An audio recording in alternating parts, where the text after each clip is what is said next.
एक गांव में रोहन नाम का एक छोटा सा लड़का रहता था। रोहन बहुत जिज्ञासु, बहादुर और रोमांच पसंद करने वाला था।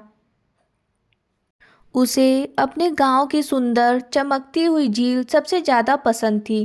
खासकर वह छोटी सी लकड़ी की नाव जो उसके पिताजी ने सालों पहले बनाई थी। नाव पुरानी थी लेकिन अब भी आसानी से तैरती थी और रोहन को कई बार झील के पार ले जाती थी।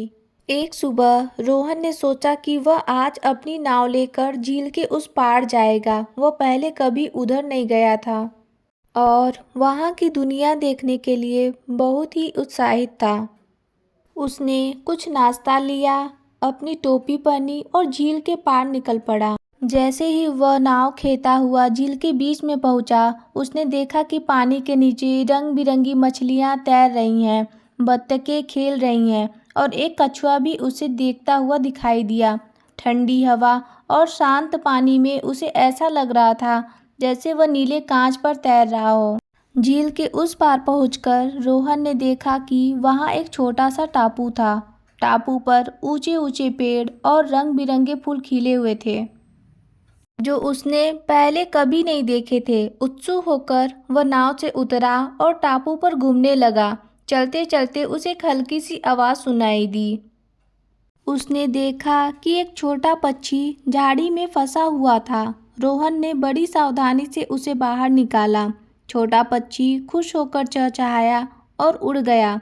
रोहन को ये सब अद्भुत लग रहा था। तभी रोहन ने अपने चारों ओर एक हल्की सी चमक महसूस की। उसने देखा कि वही छोटा पक्षी लौट आया और उसकी नाव पर बैठा हुआ था, जैसे उसे वापस नाव में आने का इशारा कर रही हो। रोहन मुस्कुराया और फिर नाव में बैठ गया। पक्षी भी नाव के किनारे पर बैठा और वह दोनों वापस गांव की ओर चल दिए।